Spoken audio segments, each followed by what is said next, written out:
بسم اللہ الرحمن الرحیم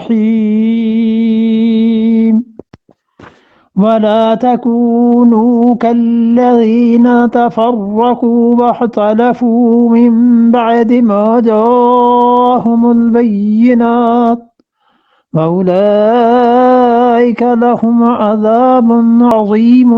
ارشاد فرمایا ولا تکونوا، اور مت ایسے ہو جانا، کالذین، جن لوگوں نے تفرقوا، اپنے دین میں ٹکڑے ٹکڑے کر دیا، باہمی اختلافات کیے۔ یہ باہمی اختلافات کیا ہوئے؟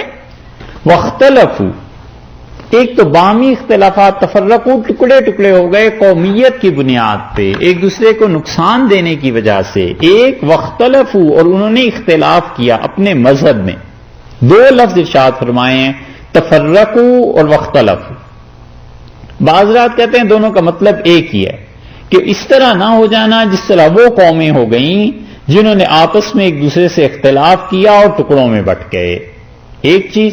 بعض رات کہتے ہیں کہ اللہ تعالیٰ نے یہ فرمایا کہ ایسے لوگوں کی طرح، یعنی یہودیوں اور عیسائیوں کی طرح نہ ہو جانا، تفرقوا، جنہوں نے باہمی اختلاف کیا، ایک دوسرے کے ساتھ دنیا کا نقصان کیا، بربادی کی، واختلفوا، اور پھر دین میں بھی اختلاف کیا، دین میں بھی ٹکڑے ٹکڑے ہو گئے۔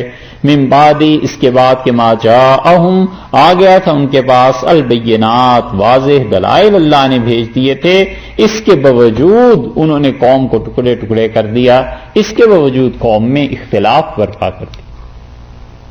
یہ جو لیڈرز بنتے ہیں نا اور قوموں کو تقسیم کر دیتے ہیں، ٹکڑے کر دیتے ہیں، اور اپنے مفادات کی وجہ سے، بڑی عبرت ہے اس آیت میں ان کے لیے، بڑی نصیحت ہے، سوچنے کی بات ہے۔ اللہ نے کہا ہے ایسے نہ بن جانا۔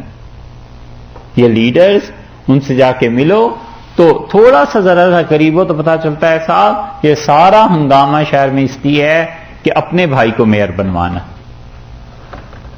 اور قریب ہو جاؤ تو پھر پتا چلتا ہے کہ اس میں اپنے ادارے کا فائدہ ہے۔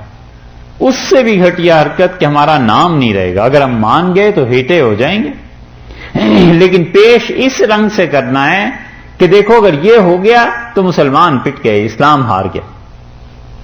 کیونکہ اگر اپنا نام لیں تو پھر تو کم ہے نا، اسلام کے نام پہ، ملک کے نام پہ، ان چیزوں کے نام پہ لوگوں کی قربانیاں۔ اللہ نے کہا ہے وَأُولَئِكَ لَهُمْ عَذَابٌ عَظِيمٌ، اور ایسے لوگوں کے لیے عذاب ہے، بڑا عذاب ہے، جو ٹکڑے ٹکڑے کرتے ہیں، اللہ کا عذاب آ جائے گا۔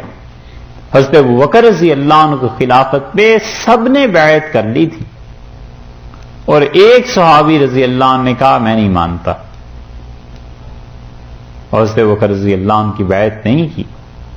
ڈر تھا مدینہ منورہ میں ٹکڑے ہو جائیں گے، دو گروہ بن جائیں گے، اور وہ بیٹھے ہوئے تھے، اور حدیث میں آیا بس ایک تیر آ کے لگا انہیں کہیں سے، کچھ پتا نہیں، اپنے گھر میں اکیلے، اور انتقال ہو گیا۔ اور ایک جو لوگ باہر تھے انہوں نے سنا کسی نے ایسے بولا، اور اس نے کہا کہ جو آدمی بھی اس امت کو ٹکڑے کرے گا وہ دنیا سے اٹھا لیا جائے گا۔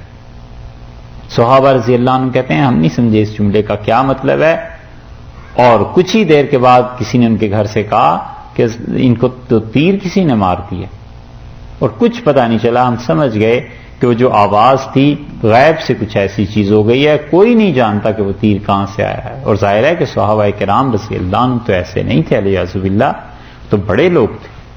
جو بھی امت کو توڑنے کی کوشش کرتا ہے نا ذلیل ہو جاتا ہے آخر پہ۔ اللہ نے کہا ہم اسے عذاب دیں گے، اس لیے جس حد تک ہو سکے مسلمانوں کو جوڑ کے ہی رکھنا چاہیے، جس حد تک ہو سکے اپنے نفس کو بیچ میں نہ آنے دے۔ جہاں آدمیوں کا اپنا نفس بیچ میں آ جاتا ہے نا، انا، وہ اپنی انا کی خاطر پھر جتنی اس کی قوت ہوتی ہے وہ ٹکرا جاتی ہے۔ شہروں کے شہر، ملکوں کے ملک، حتیٰ کہ ان کا بس چلے تو امت کو جھونک دیں اس میں کہ کسی طرح آپس میں مل کے نہ بیٹھو۔ اللہ نے فرمایا ہے یہ جو اختلاف اور تفرقہ ہے یہ تو عیسائیوں اور یہودیوں کی چیزیں تھیں، تمہاری نہیں۔